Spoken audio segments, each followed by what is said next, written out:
Isaías 52, versículos 13 em diante. Todos acharam? Amém. Amém. Diz assim a palavra do Senhor: Eis que o meu servo procederá com prudência, será exaltado e elevado e será muito sublime. Como pasmaram muitos à vista dele, pois o seu aspecto era muito desfigurado, mais do que o de outro qualquer, e a sua aparência mais do que de outros filhos dos homens. Assim causará admirações das nações, e os reis fecharão a sua boca por causa dele, porque aquilo que não lhes foi anunciado verão, e aquilo que não ouviram entenderão. Quem creu em nossa pregação? E a quem foi revelado o braço do Senhor? Porque foi subindo como um renovo perante ele, e como raiz de uma terra seca. Não tinha aparência nem formosura. Olhámo-los, mas nenhuma beleza havia que nos agradasse. Era desprezado e o mais rejeitado entre os homens, homem de dores e que sabe o que é padecer. E, como um de quem os homens escondem o rosto, era desprezado e dele não fizeram caso. Certamente ele tomou sobre si as nossas enfermidades e as nossas dores levou sobre si. E a nós o reputávamos por aflito, ferido de Deus e oprimido. Mas ele foi transpassado pelas nossas transgressões e moído pelas nossas iniquidades. O castigo que nos trouxe a paz estava sobre ele, e pelas suas pisaduras fomos sarados. Todos nós andávamos desgarrados como ovelhas, como um se desviava pelos caminhos, mas o Senhor fez cair sobre ele a nossa iniquidade de todos nós. Ele foi oprimido e humilhado, mas não abriu a boca. Como cordeiro foi levado ao matadouro, e como ovelha muda perante os seus tosqueadores, ele não abriu a boca. Por juízo opressor foi arrebatado, e de sua linhagem quem dela cogitou? Porquanto foi cortado da terra dos viventes, por causa da transgressão do meu povo foi ele ferido. Designaram-lhe a sepultura com os perversos, mas com o rico esteve a sua morte, posto que nunca fez injustiça, nem dolo algum se achou em sua boca. Todavia, ao Senhor agradou moê-lo, fazendo-lhe enfermar. Quando der ele a sua alma como oferta pelo pecado, verá sua posteridade e prolongará os seus dias, e a vontade do Senhor prosperará nas suas mãos. Ele fará o fruto do penoso trabalho de sua alma e ficará satisfeito. O meu servo, o justo, com o seu conhecimento, justificará muitos, porque as iniquidades deles levará sobre si. Por isso, eu lhes dei muitos como a sua parte, e com os poderosos repartirá ele o despojo. Porquanto derramou a sua alma na morte, foi cortado com os transgressores, contudo, levou sobre si o pecado de muitos, e pelos transgressores intercedeu. Amém. Essa passagem está num livro de Isaías. Isaías é tido como o quinto evangelho, mas ele veio muito antes dos evangelhos. Isaías foi um profeta na nação de Israel, e ele profetizou essa passagem aqui, mais ou menos 700 anos da vida de Cristo. E por que tudo isso? Porque Deus faz uma história para que o homem entenda e compreenda a revelação que ele faz por meio de Cristo Jesus. E ele faz de uma forma totalmente coerente, lógica, e evidencia o poder da sua palavra, da forma como ele expressa. Então ele traz essa palavra 700 anos antes de Cristo vir. E aí eu pergunto para você: você poderia ter uma previsão do que haverá de acontecer daqui para o final do ano? Nós não temos controle nenhum de nada.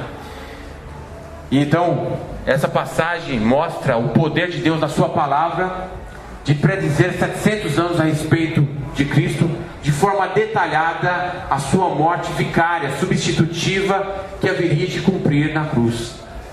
E o Isaías dá dados precisos a respeito do que Jesus haveria de se fazer e cumprir, para que quando você e eu lêssemos essa passagem, fé fosse gerada no seu coração, para que você entendesse o poder da glória de Deus, que Ele cumpriu toda a sua justiça e amor em Cristo Jesus, e que da mesma forma Ele estende esse amor e justiça sobre nós hoje. O versículo central deste capítulo está na metade dos versículos que nós acabamos de ler, no versículo 5, que fala assim: Ele foi transpassado pelas nossas transgressões e moído pelas nossas iniquidades. O castigo que nos traz a paz estava sobre ele, e pelas suas pisaduras fomos sarados. A mensagem central aqui por trás desse texto está relacionado à cruz de Cristo. E esse versículo vai falar que Jesus foi transpassado, Ele morreu na cruz por causa de dois motivos. Primeiro, para nos trazer a paz, e segundo, para sarar as nossas feridas, porque o castigo que nos traz a paz estava sobre Ele. E esse é o poder do Evangelho, não simplesmente teórico, mas vivo e eficaz para todo aquele que crê em Cristo Jesus.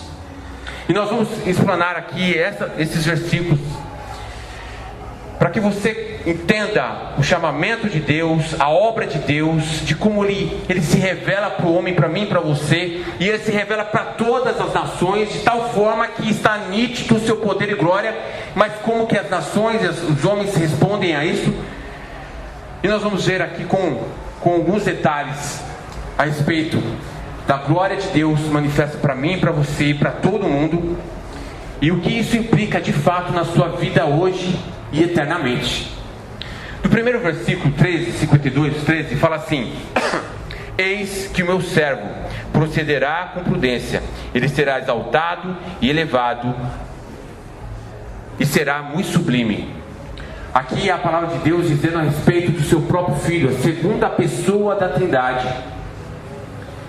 Se fez servo, se fez homem e habitou entre nós. Ele fala em Filipenses que não teve por usurpação ser igual a Deus, mas tomou forma de homem, de servo, se fez homem e foi obediente até morte de cruz.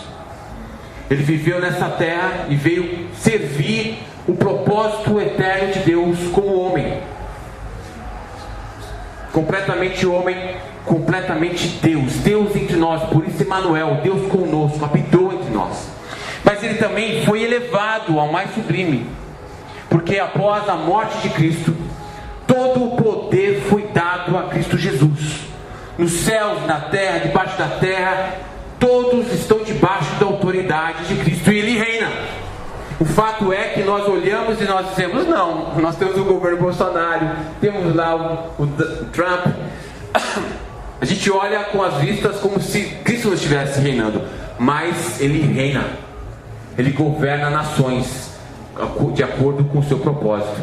O fato é que aqui, nesse primeiro versículo, está falando do servo enviado, Deus conosco, que se absteve da sua glória para habitar entre nós, foi cheio de graça e verdade, resplandeceu a glória diante dos homens, e depois da sua morte e ressurreição ascendeu aos céus, e a Ele foi dado todo o poder. Mas entre a sua encarnação e a sua ressurreição tem a história que esse capítulo fala a respeito dele para mim e para você. E é onde nós entramos no versículo 14, que diz assim: Como pasmaram muitos à vista dele, pois o seu aspecto estava muito desfigurado, mais do que de outro qualquer. Entre a encarnação e a glorificação de Cristo, Jesus vem e anda entre os homens, e o Senhor e autor da vida, Ele que é eterno, se faz homem, e porque Ele não tem pecado, não teria como morrer, porque o pecado traz a morte. Jesus não havia pecado nenhum, não haveria como Ele morrer. Ele é eterno como homem. Ele vem, se submete à obediência ao Pai, vive como homem, vive perfeitamente sem pecado, e Ele manifesta a glória de Deus na palavra, no Evangelho, trazendo a mensagem, manifestando a glória de Deus através do ensino dele. Mas Ele traz sobre si o peso da ira de Deus sobre si mesmo na morte, na cruz. Porque a revelação de Cristo para o homem está atrelada à revelação do próprio Deus, a respeito do caráter e do atributo de Deus, do seu amor pelo homem e da sua justiça e santidade. E é por isso que nós conhecemos João 3,16, porque Deus amou o mundo de tal maneira que deu o seu Filho. Deus manifesta Cristo, se manifesta em Cristo o seu amor, porque Jesus veio e se faz homem porque Ele te ama. E Ele ama os homens ao enviar e demonstra isso no envio de Cristo Jesus, segunda pessoa da Trindade. Mas também em Cristo Jesus Ele foi desfigurado, não por causa simplesmente dos homens e das chibatadas que Ele recebeu quando Ele estava indo para a cruz, mas porque Ele levou sobre si a ira da morte, da condenação interna de Deus que estava sobre Cristo na cruz. Então é por isso que quando Ele recebe todo o nosso pecado sobre si, é por isso que Deus vira o seu rosto contra Jesus ao invés. Ele não olha para Jesus, porque Deus não pode ver o pecado. Ele é imputado em Cristo Jesus, o nosso pecado. Jesus clama: Deus meu, por que me desamparaste? Porque neste momento Cristo estava levando o seu e o meu pecado, e ali Ele está completamente desfigurado. E todo o processo da cruz, a angústia que Cristo sofre de antes de ir para a cruz, de suar gotas de sangue, é tudo por entender o peso da ira, da condenação de Deus que recairia sobre Ele. Então em Cristo Jesus é revelado o amor de Deus por mim e por você, mas também em Cristo Jesus é revelado a ira e a santidade de Deus contra o pecado do homem que é lançado em Cristo Jesus. E Ele é desfigurado. E essa mensagem simplesmente vai dividir a história. Nós temos antes de Cristo e depois de Cristo. Cristo veio e Ele dividiu a história. E aí no versículo 15 vai dizer assim: causará admiração das as nações, os reis fecharão a sua boca por causa dele. Ou seja, indiferença. Por quê? Porque aquilo que não lhes foi anunciado verão, e aquilo que não viram entenderão. O Evangelho é simplesmente, ele é simples na mensagem. E reis e autoridades e homens ouvem o Evangelho, olham, entendem, mas não recebem o Evangelho por meio de Cristo Jesus. Porque receber o Evangelho é se submeter ao governo de Cristo Jesus. E os homens então querem andar segundo os seus próprios corações. E é o que vai falar no versículo 6. Fala assim: todos nós andávamos desgarrados como ovelhas, cada um se desviava pelo caminho. Assim é o homem que não conhece Jesus. Ele anda segundo o seu próprio coração, buscando os seus próprios alvos de vida. Ele traça a sua meta, ele constrói até a sua própria religião, coloca até Jesus no meio, mas ele quer seguir o seu alvo, o seu objetivo. Ele anda conforme o seu coração, buscando a sua autorrealização. Esse é o homem que não vê, olha, mas não se rende aos pés de Cristo. Ele anda segundo o seu bel prazer, buscando a sua própria realização. E é por isso então que no primeiro versículo de 53 vai dizer: quem creu em nossa pregação, e a quem foi revelado o braço do Senhor? Quem creu em Cristo Jesus? A manifestação do crer em Cristo Jesus é algo impactante no coração do homem, porque o Evangelho não é simplesmente uma coisa que você compreende e não faz nenhuma diferença na sua vida. O Evangelho traz a transformação da sua forma de pensar, de agir, porque um novo coração lhe é dado. Então você crê porque a bênção de Deus é estendida sobre a sua vida, e a sua mão é estendida. É por isso que ele vai falar: quem se estendeu a mão do Senhor? Você só pode crer em Cristo se a mão de Deus se estender a seu favor. E como que Deus estende a sua mão a seu favor? Enviando Cristo, deixando a Bíblia, levantando pregadores para que você ouça o Evangelho e creia em Cristo Jesus. Porém, nós vamos focar agora a respeito da cruz de Cristo, as evidências que Deus traz nesse texto para que você compreenda e veja o poder do Evangelho e como que Deus manifesta na história e evidencia que Cristo foi um homem real, foi profetizado, e tem uma história por trás disso, para que você entenda e você veja e creia que Jesus é o Cristo enviado de Deus e é o Filho de Deus. No versículo 2 diz assim: porque foi subindo como um renovo perante ele como raiz de uma terra. Esse termo raiz de uma terra se faz menção que Cristo é a raiz de Jessé. Jesus tem uma descendência, tem uma genealogia. Deus cria uma nação, e a partir dessa nação Deus cria uma história, e a partir dessa história Deus tira uma linhagem. E é por isso que muitas vezes quando você vai ler nos evangelhos vai dizer assim: Jesus, filho de Davi, porque Jesus, o prometido, Cristo, seria da linhagem de Davi. Então Deus cria uma história para que quando o homem olhe para a história, ele possa entender que Cristo é o Messias, é o prometido que haveria de vir. Deus faz isso porque Deus não trabalha com mágica, Deus trabalha com evidências. Deus é lógico, Deus é racional também, e a razão não é contra a fé, muito pelo contrário, a razão comprova a fé. E fora a história que Cristo traz em Cristo Jesus, Deus também cria outros memoriais na história para evidenciar que Ele rege a história. E vou dar um exemplo para vocês após a era de Cristo. Por exemplo, Deus gera a nação de Israel, e através da nação de Israel é que Jesus vem, e ele vem como Messias. Mas depois que Jesus morre e ascende, Israel então é totalmente e completamente destruído no ano 70 de Cristo. O templo é destruído, os judeus são esparsos sobre toda a nação, todas as nações. Mas depois de 1800, mais ou menos 1800 anos, quase 2 milênios, essa nação é plantada novamente no mesmo lugar. Sabe por quê? Porque são memoriais que Deus rege a história. E sabe por que Deus restituiu novamente Israel como nação? Porque se Israel não existisse, as pessoas diriam: a Bíblia não é verdade, Jesus é um mito. Sabe por quê? Porque na Segunda Guerra Mundial, quando os judeus sofreram o Holocausto, hoje as pessoas dizem que os judeus não houve Holocausto. Há menos de 100 anos. E se não houve Holocausto, não. Então é uma negação da verdade, né? Na verdade, de fatos de pessoas que hoje estão vivas e comprovam que houve Holocausto no meio dos judeus. Da mesma forma, Deus cria sinais da história para que eu e você creia que Ele rege a história e Jesus é real. No versículo 3 vai falar a respeito das dores que Cristo passa. Versículo 3 diz assim: era desprezado, o mais rejeitado entre os homens, homens de dores, o que sabe que é padecer, e com um de quem os homens escondem o rosto, era desprezado, e dele não fizemos caso. O Criador, o Deus da glória, se faz homem, e ele é desprezado pela sua própria criatura.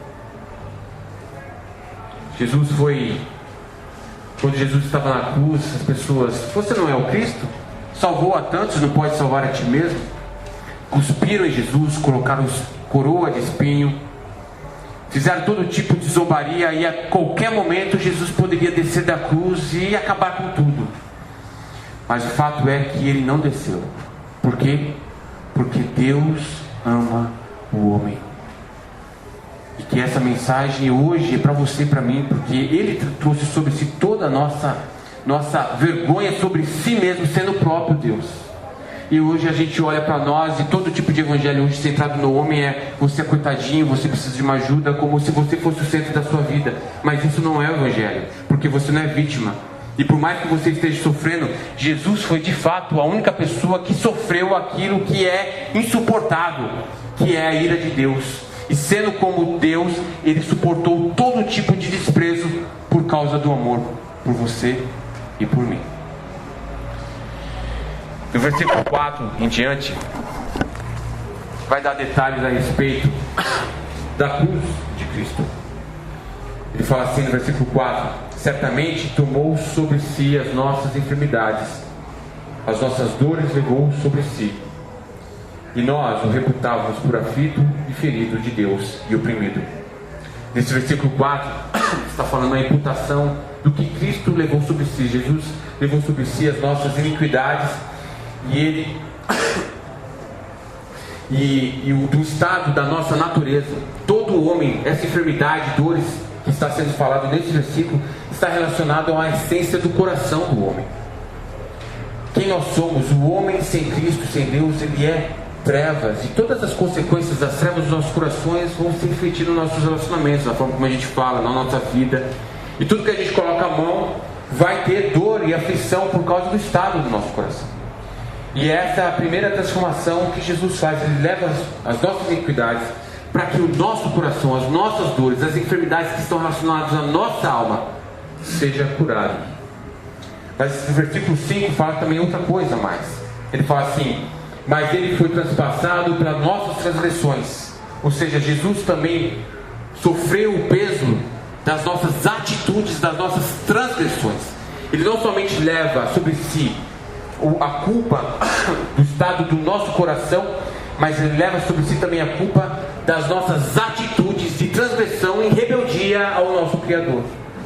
Porque você quer queira ou quer não, todo homem, ele é devedor ao seu Criador. Nosso fôlego de vida, da nossa vida, nós somos chamados para adorar e render glória a Ele. Mas o homem se abstém do seu dever e vai contra o Senhor e ele transgride. E é essa transgressão que Jesus estava levando sobre si. E então fala o grande poder da cruz, no versículo 5: o castigo que nos traz a paz estava sobre Ele, e pelas suas pisaduras fomos sarados. O castigo que nos traz a paz estava sobre Ele. A paz aqui é o restabelecimento do seu coração com relação a Deus, da sua vida religada novamente a Deus. E é por isso que ele fala assim: ninguém vai ao Pai se não for por mim. Você só pode ir por meio de Cristo Jesus. E é o fato que você vai por meio de Cristo Jesus e é estabelecida uma paz no seu coração. E as suas feridas é transformada, todo o seu ser é recriado pelo poder da palavra e do Espírito Santo de Deus.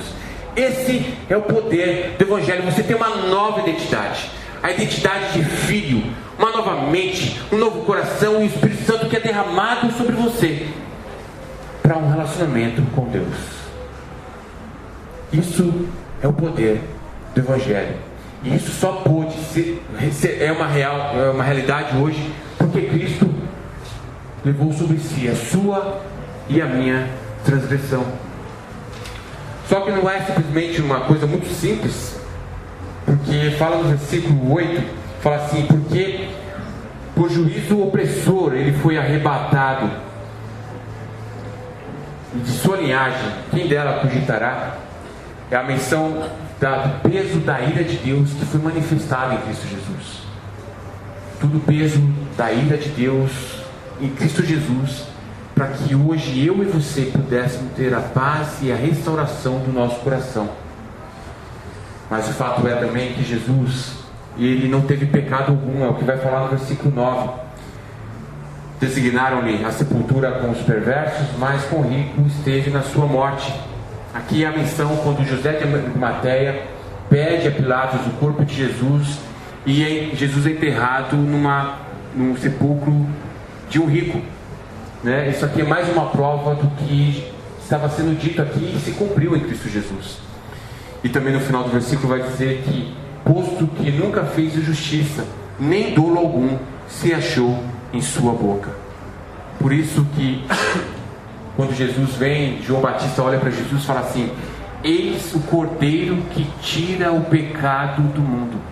Jesus foi o único homem que viveu perfeitamente toda a lei de Deus.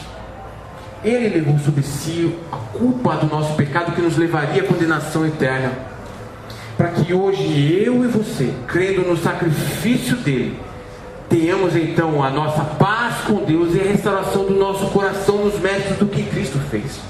Isso é certo, isso é o poder de Deus. O versículo 10 vai dizer assim: todavia Ao Senhor agradou moê-lo, fazendo-o enfermar, quando der ele a sua alma como oferta pelo pecado. A pergunta é: por que Deus agradou moer Jesus na cruz, levando sobre si todo o peso da ira de Deus? E aqui o que Jesus está levando é o pecado de todos aqueles que haveriam de ser salvos. Estava sendo imputado em Cristo Jesus. Por que Deus agradou moê-lo? Deus agradou moê-lo porque é a justiça de Deus. Deus não poderia perdoar eu e você simplesmente porque ele decide fazer isso aleatoriamente. Seria injusto. Ele teria 2 pesos e 2 medidas. Mas porque Deus é santo, Deus agradou moer Cristo na cruz, para que a sua santidade fosse cumprida no seu próprio Filho, em si mesmo, no seu próprio Filho, para que hoje você e eu fosse justificado pela fé em Cristo Jesus. Então Deus agradou moer a Cristo, para que hoje você e eu pudéssemos estar diante de Deus eternamente. E é por isso que no versículo 10 continua dizendo assim: verá a tua posteridade. Ora, aqui nesse versículo faz um paralelo com o versículo 8. No versículo 8 fala assim: que porquanto foi cortado da terra dos viventes, ou seja, Jesus veio e morreu. Mas o versículo 10 fala que ele verá, ou seja, a morte e a ressurreição estão nesses 2 versículos. Foi cortado entre os viventes, no versículo 8, a sua morte, mas ele verá a sua posteridade. Ele ressuscita e vê então a posteridade. O que ele vê? Ele verá, versículo 10, ele verá a posteridade e prolongará os seus dias, e a vontade do Senhor prosperará nas suas mãos. Você que crê em Cristo Jesus, você é o efeito do poder da cruz de Cristo hoje, para experimentar e ter a certeza da paz de Deus e a transformação do coração hoje. Porque esse é o desígnio de Deus em todo o cumprimento da morte e sacrifício de Cristo, para que você hoje tenha vida eterna. Você tem a condição de ter um relacionamento com Deus, e a sua esperança agora não depender mais das suas obras, do que você pode fazer para Deus, ou do que você tem no seu bolso, qual é a sua carreira, qual é o seu carro, qual é a sua casa, mas depender exclusivamente de Cristo, porque você hoje é livre em Cristo Jesus, mediante a sua maior dívida, que é com relação ao Deus da glória. Porque o único problema que temos é referente a Deus. Versículo 11 fala assim: e ele verá o fruto do penoso trabalho de sua alma e ficará satisfeito. Jesus se satisfaz em você e em mim que crê nele, porque a sua vida é imputada no seu coração, e você agora é religado a Deus para uma vida com ele, para glorificá-lo. E essa vida que você vive aqui, você viva para a sua glória. Então, se você é professor, se você é um profissional, se você qualquer atividade que você tenha, você vive para a glória de Deus. Começar no seu relacionamento do seu coração, da sua família, das suas atividades, onde você estende o amor de Deus que você recebeu dele, o derramamento do amor que ele estende até a sua vida. Você então estende às outras pessoas, e você começa então a proclamar o Evangelho, não somente naquilo que você diz, mas aquilo que você vive. Esse é o poder do Evangelho. Porque hoje, se você for olhar, as pessoas estão envoltas de si mesmas, vivem para si. Tudo o que elas querem, e se tiver oportunidade, é se sobrepor umas às outras. Você não pode confiar nas pessoas. Você não pode falar nada para as pessoas. Você não pode. Mas em Cristo, você será o abrigo de muitas pessoas que podem confiar em você, para que através de você o amor de Deus seja manifestado. Ele fala assim no versículo 11 ainda: justificará muitos, porque as iniquidades deles levará sobre si.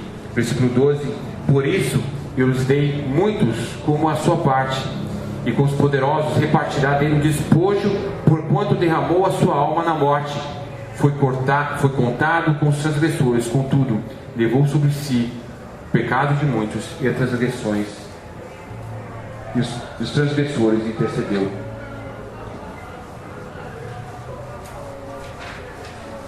Em Romanos vai dizer o seguinte: se Deus nem mesmo poupou o seu Filho, como não nos dará com ele todas as outras coisas? O chamamento do Evangelho de Deus em Cristo Jesus é para que você e eu sejamos glorificados juntamente com Cristo, na presença do Espírito Santo no nosso coração, pela base, novamente, pelo novo coração que Ele nos dá. E o despojo e a grande riqueza que temos não é ter muitas riquezas ou ter muitos carros ou casas, mas é ter a presença de Deus. E esse é o despojo, essa é a riqueza daqueles que creem em Cristo Jesus. A presença de Deus em nós. Esse é o poder do Evangelho de Deus para hoje. Não é para amanhã, depois da morte, simplesmente. É também. Mas é uma realidade hoje. É uma realidade hoje. O fato é também que hoje nós temos essa oportunidade de crer em Cristo Jesus. É por isso que vai falar a quem deu crédito à nossa pregação. Porque um dia todos nós haveremos de se colocar diante do trono da glória de Deus, quando todos os homens prestará conta de suas atitudes e palavras. Todos nós, sem exceção, grandes e pequenos. E naquele dia, o que você vai dizer ao Senhor da glória? Que você foi uma boa pessoa e foi na igreja? Isso não te justificará. Mas naquele dia, somente aqueles que creem em Cristo Jesus serão justificados diante de Deus para entrar no reino eterno da glória com Cristo. E aqueles que não têm Cristo passará para o juízo eterno da ira, que primeiramente foi lançado em Cristo Jesus para a redenção, mas naquele dia será para a condenação. Jesus Cristo voltará novamente. Jesus está voltando, e quando Ele voltar, não haverá mais tempo. Por isso que o chamamento para arrependimento é hoje, uma decisão hoje, no compromisso da submissão a Cristo Jesus, para que hoje esse Evangelho não seja simplesmente algo teórico, mas seja transformado no meu coração para obediência a Cristo e serviço ao Senhor para aqueles que me rodeiam. Esse é o poder do Evangelho. Essa é a cruz de Cristo. E eu pergunto para você: você tem a paz de Deus no seu espírito? Você já viu o seu coração sendo transformado de tal forma que você ama a Deus, o serve e perdoa as pessoas e serve as pessoas e as ama? Vamos orar. Senhor Deus, nós te amamos e bendizemos o teu santo nome, porque a única mensagem, Senhor, que realmente transforma o coração do homem está relacionada à tua obra na cruz. Aquilo que o Senhor manifestou para que nós conhecêssemos o amor de Deus por nós, mas também a sua justiça, que foi imputada em Cristo, mas que essa justiça ainda haverá de vir agora, não para a salvação, mas para a condenação da segunda vinda de Cristo. E hoje, Senhor, nós temos a oportunidade de crer em Cristo Jesus em submissão, em, Senhor, obediência, para que hoje, Senhor, nós experimentemos o amor e a graça que vem do Teu Santo Espírito. Senhor, estende o Teu braço forte aos nossos corações nesta noite. Senhor, que o nosso coração seja renovado, Senhor, na fé, Senhor, em Cristo Jesus, na obediência, e que conheçamos ao Senhor não somente de ouvir falar, mas porque os nossos olhos te veem na transformação do Teu Santo Espírito no nosso coração. Senhor, nos leva ao arrependimento, porque sei, Senhor, como a Tua palavra diz, que a Tua bondade é que leva o homem ao arrependimento. Senhor, estende a Tua bondade sobre nós. É o que eu te peço em nome de Jesus. Amém. Amém.